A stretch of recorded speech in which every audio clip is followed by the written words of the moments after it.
The Adventures of Michael Shayne, Private Detective.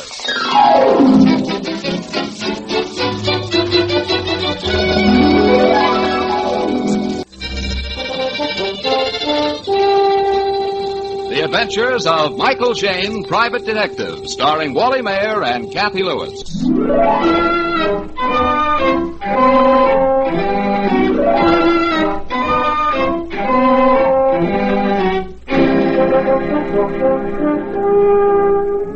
The ideal private detective, and of course we mean Mike Shayne, is a fearful and wonderful combination. He has the courage of a movie hero, the all-knowing knowledge of a radio commentator, and the persistence of a bill collector. Right now, Mike and his lovely associate, Phyllis Knight, are developing another quality, the bedside manner of a doctor. The object of their attention is a very indignant young lady seated in Mike's office. And I want this man investigated, Mr. Shayne. I want him prosecuted. Well... He can't call me a thief and get away with it. Yes, Miss Agnew, but you see... If anyone's a thief, he is. He's unscrupulous, he's domineering, he's... Well, all that may be, Miss Agnew, but don't you think that No one actually... can work for the man. He's suspicious. He's a bully. He's a crook. And besides, he's crazy. Yes, sure, but Miss Agnew, I don't think you'll need a detective. Now, perhaps if you went to see some attorney, he... Excuse me, please. Hello?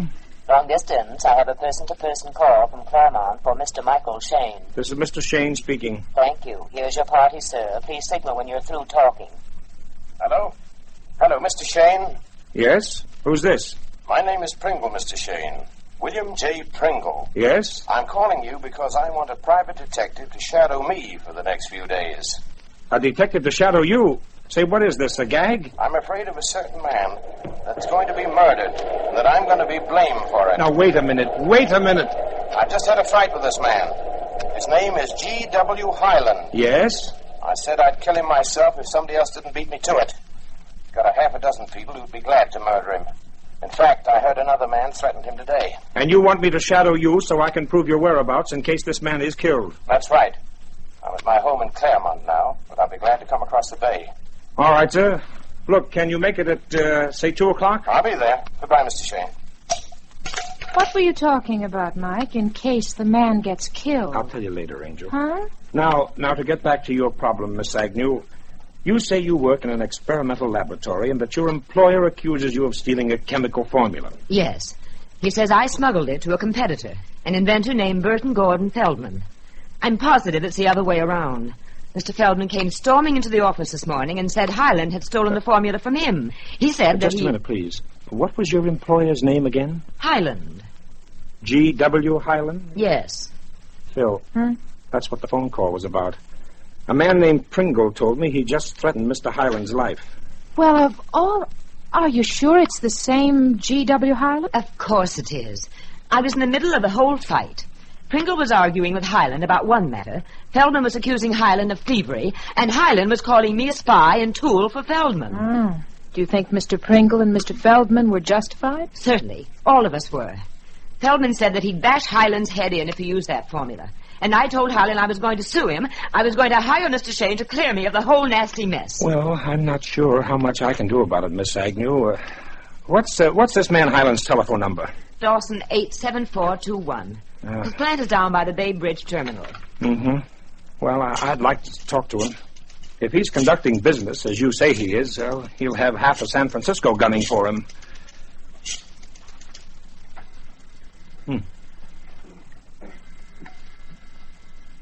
Hello? Hello, Mr. Highland? No, I'm afraid you can't talk to Mr. Highland. Well, this is very important. Tell him Mr. Shayne is calling. I'm afraid I can't, sir. I'm afraid Mr. Highland is dead. In fact, he's been murdered.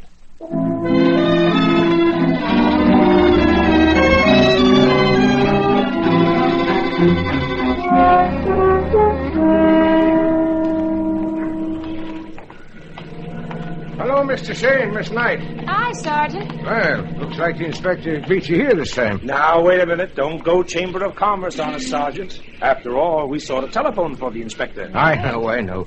He's inside the plant. I'll open the door for you. All right, please. Good night. An iron door. What is this, the state armory or a prison? That's the way it was run. Like a prison. Iron doors, barred windows, burglar alarms in every room to guard Highland's precious secrets. Listen to those 11 different sounds, Mike. What does this plant manufacture? Oh, mostly experimental stuff. Plastic chemistry, metabolic research, new dye formulas. Oh. Angel, there's the inspector looking out the doorway. Inspector! Well, kids, I guess there's no doubt about this case. It's murder in capital letters. Oh, Inspector. Where's the body? In the next room, Phil. And the young lady with you? Jane Agnew. I was Mr. Hyland's assistant. Yes, she came to see me about her boss, Inspector. I'll tell you about it later. Okay, Mike. Now, you want to see the body? Yes, of course. He was killed in this next office, if that's what you'd call the place. It's crammed with gadgets and gauges and stuff. Uh-huh. I see. Fell face downward. Yeah, the bullet hit him in the heart. Clear through his body and punctured that metal tank up on the wall. Yeah, uh-huh. Drilled a hole right through the tank. What's that? That dark blue liquid dripping all over the floor? That's Hyland's secret dye formula. The formula he accused me of stealing from Mr. Feldman. I've made a brief examination of the body. Hyland carried a revolver in his shoulder holster. The gun was still in it. Well, that means the murderer took him by surprise. Yeah, I figured that, Mike. Oh, wait a minute.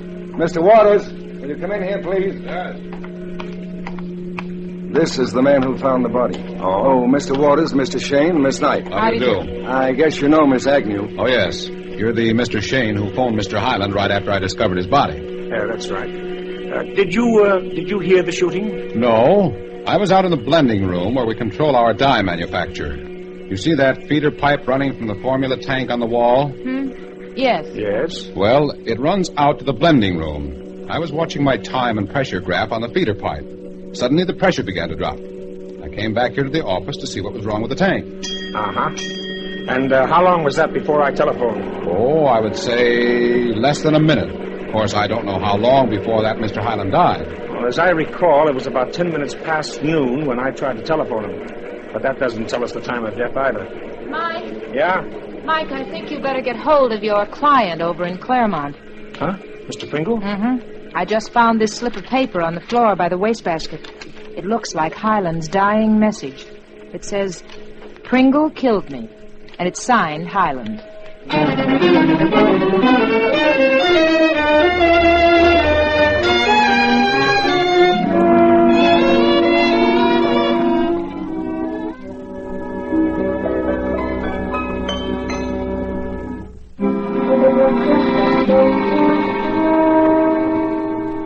The inventor and manufacturer, G.W. Hyland, lies dead on the floor of his laboratory, surrounded by his own strange inventions and machinery. In the same laboratory, Mike Shayne, Phyllis, and the inspector have discovered a scrawled message that points directly to the murderer. Pringle killed me. Signed Hyland. I'd like to hear Mr. Pringle's explanation of this note. Well, maybe we'll have it in a few minutes. I phoned Claremont. Pringle said he'd come right over. You didn't tell him why we wanted to see him, did you, Mike? Oh, no. I wish Miss Agnew and Mr. Waters could decide if the note is in Hyland's handwriting. Well, I can't tell, Miss Knight. It's written in such a scrawl. Mm-hmm. Mr. Waters, have you ever seen him write like that? No, but Hyland never wrote in death agony either. Well, maybe we can get somewhere by comparing it with samples of Hyland's normal writing. There should be some letters in his desk. Inspector? Yeah? You say you found a gun on Hyland? Yeah, and a shoulder holster. Then what's this doing in the desk drawer? What? Another gun. A .45. Apparently hasn't been fired. Everything clean and proper. Well, that must be another one of his guns. Hyland insisted that everybody in the plant carry a revolver with him, whether man or woman. Oh, I see. I was wondering why Mr. Waters had a revolver strapped to his waist. Do you have a list of all the guns issued to the employees? Oh, yes. As I remember, Hyland kept it in the desk. Yes, I've just found it. Inspector. Yeah. What's the serial number on that gun? Let's see. 207-39-724. 207-39-724. That's odd. It's not here on the list. I think it'd be a good idea to check all the guns in the plant. Mr. Waters, may I see your revolver, please? Oh, of course. The last time I fired it was at target practice 2 weeks ago. Oh, Hyland wanted you all to be handy with guns, huh? Uh-huh. Fully loaded and clean. Now, your gun, Miss Agnew. Well, I'll have to get it from my desk. Hyland asked me to carry my gun with me, but I never did. Why, it's gone. Huh? My gun's gone. You sure? When did you see it last? Well, I don't know. A couple of days ago, maybe. You have no idea where it is? No, none.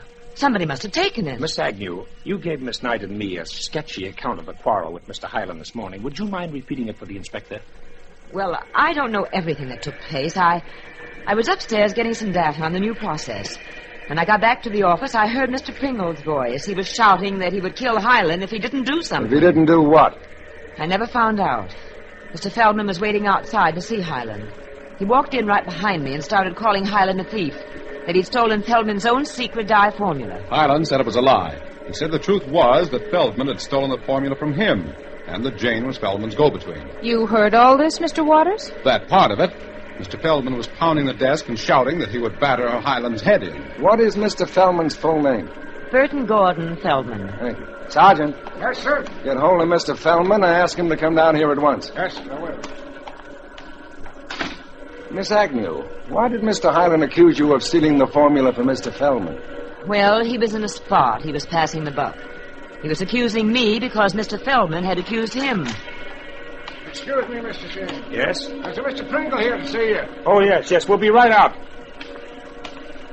On second thought, Mike, let's not tell Pringle about Highland's note. Okay, Inspector. Mr. Pringle, I'm Mr. Shayne. Oh, yes. Mr. Shayne, something strange has happened. Right after I phoned your office, I discovered my revolver was missing from my desk. Huh? I got to worrying that... Your revolver missing. Do you have its serial number? Yes. I wrote it down on this paper here. I want to report it to the police and Look at this serial number, Inspector. 207-39-724. It's the same number. Mr. Pringle, your gun is in Highland's desk. What? Yes, Mr. Pringle. Step inside and we'll show you something else. Highland. Good heavens. Why, this is terrible. And I threatened to kill him not 2 hours ago. Mr. Pringle, what was your quarrel with Highland about? Well, you see, I'm a contracting engineer. I asked Highland to build me a new experimental turbine. He promised it in 90 days. Mm-hmm. On that promise, I signed a contract with a big customer of mine. And Mr. Highland didn't live up to your contract? No. And it means that I lose $50,000. You blame me for wanting to kill him? Mr. Pringle, we've been wondering why both you and Miss Agnew happened to choose the same private detective for your problems. Well, Miss Agnew and Highland were having a terrific fight. I heard her say that she was going to hire Mr. Shayne and put Mr. Highland behind bars. I thought it would be a good idea to have the same detective. Mr. Pringle, about what time did you leave Highland's office? Well, I went directly from here to the Bay Bridge Terminal, and there caught the 11:20 train for Claremont. I must have left here about 11:15. And you phoned me from your home in Claremont a few minutes past noon. Was Highland alone when you left, Mr. Pringle? No. Miss Agnew and Mr. Waters were with him, and a Mr. Feldman. Uh-huh. When did you leave, Miss Agnew? Well, I would say about 11:40. I went right up to see Mr. Shayne and you. And when did Mr. Feldman leave? Just a few minutes later. I was the last one to leave the office. I would say about 12 noon. In other words, Highland was alive at 12 noon and dead at 10 minutes past noon when I tried to telephone him here at the office. Inspector? Yes, Sergeant? I just talked to Mr. Feldman on the phone. Good. Is he on his way down? No, sir. He said he's home. He said he couldn't be bothered, and that if Highland was murdered, it was a darn good thing. And if you want to talk to him, you can come out to his house. Couldn't be bothered. Stubborn, eh? Okay, Sergeant, take a couple of the boys and bring him down here. Look, I got a better idea, Inspector. Yeah? If he's stubborn, we'll get more information by going to him. In fact, that may really bother him. You're right, Mike. Sergeant, take over here. The car will be along any minute. Meanwhile, we're going to bother Mr. Feldman at his home.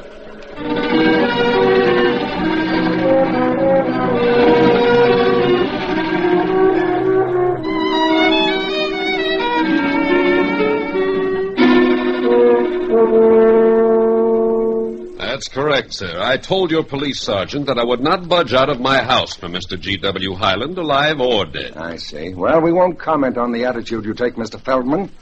But it's that sort of non-cooperation which forces us to question some witnesses at police headquarters. I thought you weren't going to comment. Mr. Feldman, we understand you had a conversation, a quarrel with Mr. Highland this morning. I did. Otherwise, you would not be here playing cat and mouse with me. We came, Mr. Feldman, because we learned that you had threatened to kill Mr. Highland. If you wish my exact words, madam, I said I would bash his head in. I gave Highland 24 hours to return my special dye formula and to stop its production.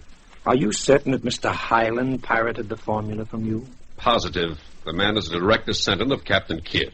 Besides, I verified the fact by a little theft of my own. Would you mind explaining? As I was leaving his plant, I stole a test tube of the formula. I've just analyzed it.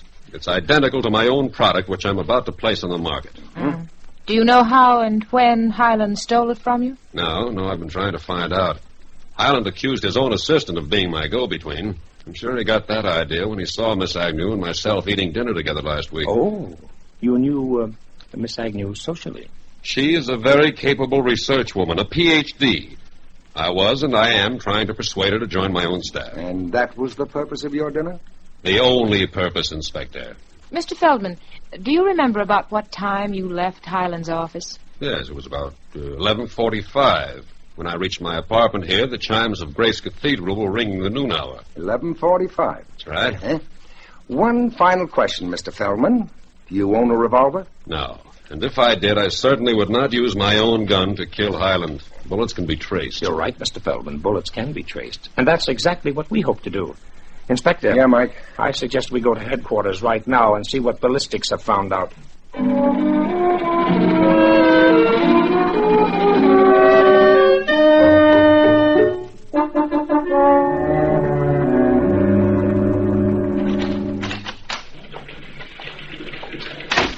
Well, I've got the report, kids.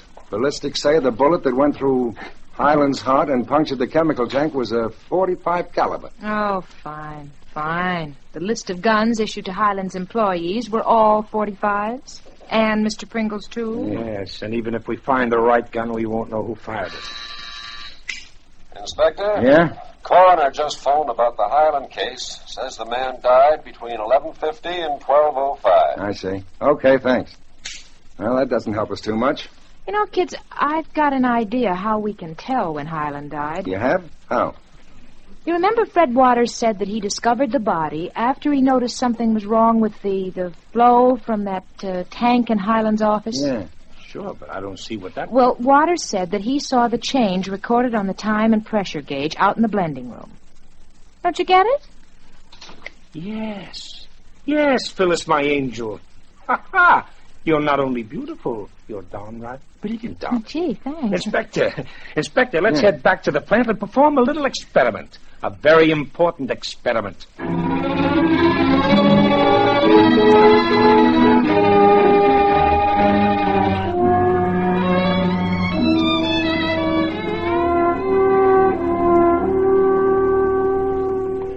I'll be glad to do it, Mr. Shayne. But the minute we fill this tank up with the dye formula, it will drip right out through the bullet hole. That's precisely the point, Mr. Waters. Yes, start pouring the buckets into the tank, please. Let's see. The graph in the blending room shows how much fluid was in the tank at 11:30. Uh-huh. We know the time when the tank drained dry. Now, all we have to do is fill it up to that level, then clock how long it takes to drain through the bullet hole and the feeder pipe. Yeah, and then we can compute the exact minute that the bullet punctured the tank. And the exact minute that Highland was killed. The tank's ready, Mr. Shayne.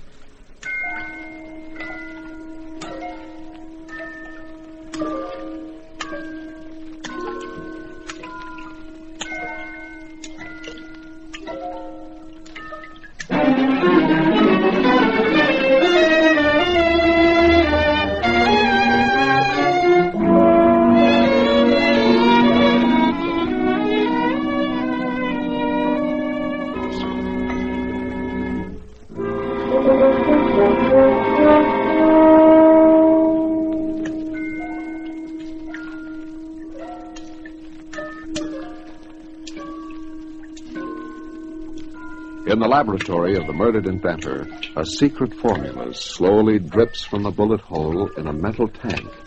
Watching tensely are Mike Shayne, Phyllis, and the inspector. Well, I guess that's it. The tank is completely drained.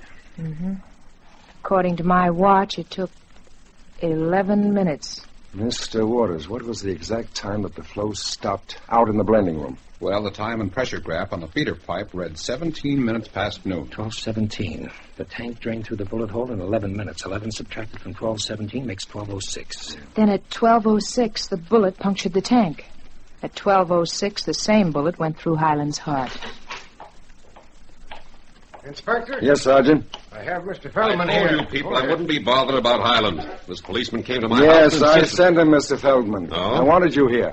I'm sorry if it's inconvenient, but we are trying to solve a murder. Mr. Feldman, what time did you say you left Highland's office? I told you very clearly and distinctly. About 11:45. And what time did you leave, Mr. Pringle? Around 11:15. I took the 11:20 train to Claremont. And you, Miss Agnew? About 11:40. Mr. Waters? Around 11:50. Oh, that isn't what you told us before, Mr. Waters. You said you left this office at noon. That was just my guess. Since then, I checked my production chart in the blending room. I find I wrote an entry in it at 11:55. And apparently all of you were out of the office long before 12:06, when Highland was murdered. Yes? Absolutely. Of course. we were. The sergeant has checked on everybody else in the plant. He's examined all their guns. You know, there's one last possibility, Inspector. Somebody might have stood outside in the alley and fired a gun through that open window. I'm not sure it could be done, Phil. Okay, let's find out. Let's go outside of the alley.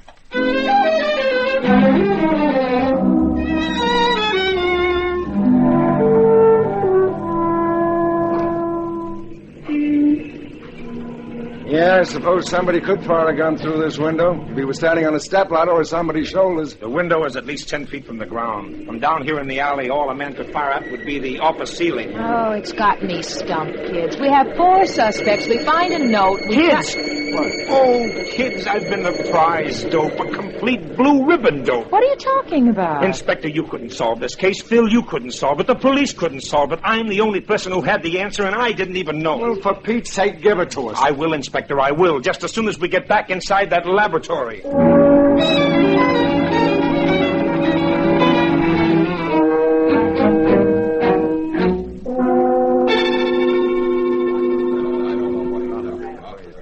Mr. Shayne, if you've got the solution to this murder, I wish you'd tell us. I'd like to go home. Just stands there at the window looking out into thin air. I'm waiting for something, gentlemen.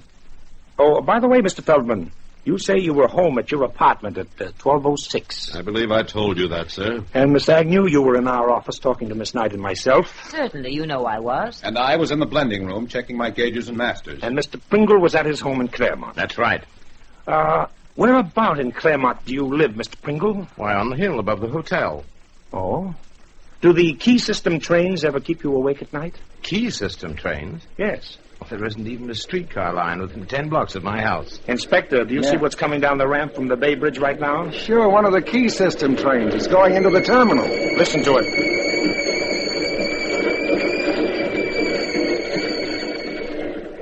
Well, what about it? We've heard at least 20 trains on the bridge today. Yes, Angel, but the first time I heard a key system train was on the telephone. When Mr. Pringle called me at the office. What are you talking about? You did not telephone me from Claremont, Mr. Pringle. You telephoned me from this laboratory or somewhere within the sound of the train. You called me at 12:08, about 2 minutes after you had killed Highland. Mr. Shayne, I telephoned you long distance. Yes, that's what I thought. I heard the operator say it was a person-to-person call from Claremont. Of course. Ah, yes, there's probably an explanation. The fact remains that I did hear behind your phone conversation the distinct sound of a train coming off the Bay Bridge. I didn't recognize the sound until 5 minutes ago. And Highland did write that note. With his last dying effort, he named the murderer. Then that note was a fake, a frame-up. Why, it was clear across the bay. Shayne admits he heard the telephone operator. Yes, but I... Hello? Who? Oh, just a minute. For you, Mike. Long distance from New York. New York? Who could be calling me from New York? Hello? Mr. Shayne, this is New York calling. I have a person-to-person call for you. Go ahead, please. Hello? Who is this? Hi, Mike. How do you like my long-distance voice? Phil, where are you? In the next room. I thought I'd let you know how to fake a long-distance call. Angel, remind me to kiss you. Well, there's your answer, Inspector. That was Phyllis in the next room. Pringle either got some girl to pretend to be the phone operator, or he used a falsetto voice himself. That's it, Mr. Shayne. I remember. Pringle called up here several times and impersonated a woman. He did it for a gag. No, You don't understand. We understand perfectly, Mr. Pringle. It was a very convincing gag. So convincing you thought you could get away with murder. Well, Inspector, I guess that winds up the case.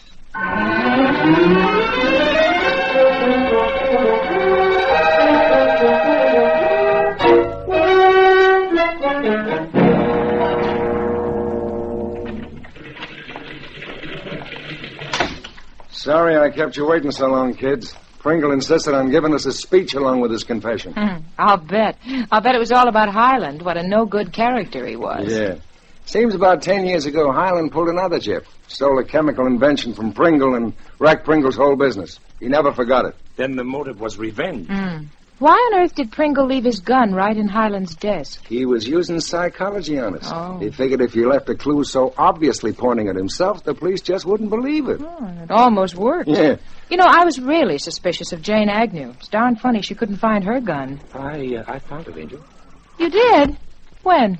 After we were all done. It was in the bottom drawer of her desk with a heavy file on top of it. Say, Mike, do you think she was holding out on us? No, Inspector. Jane hated Highland, and I think she realized how dangerous her mood was.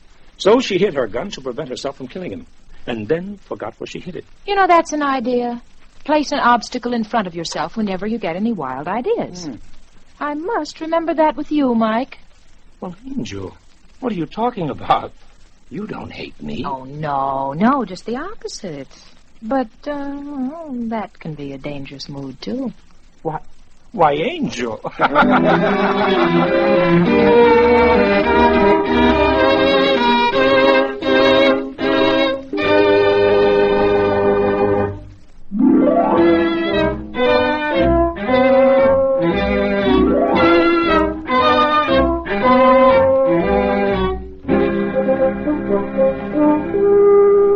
Tonight's story was written by Richard DeGraff and based on the character created by Brett Halliday.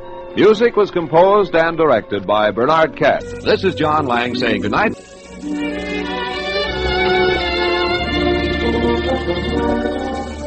This is the Mutual Donnelly Broadcasting System.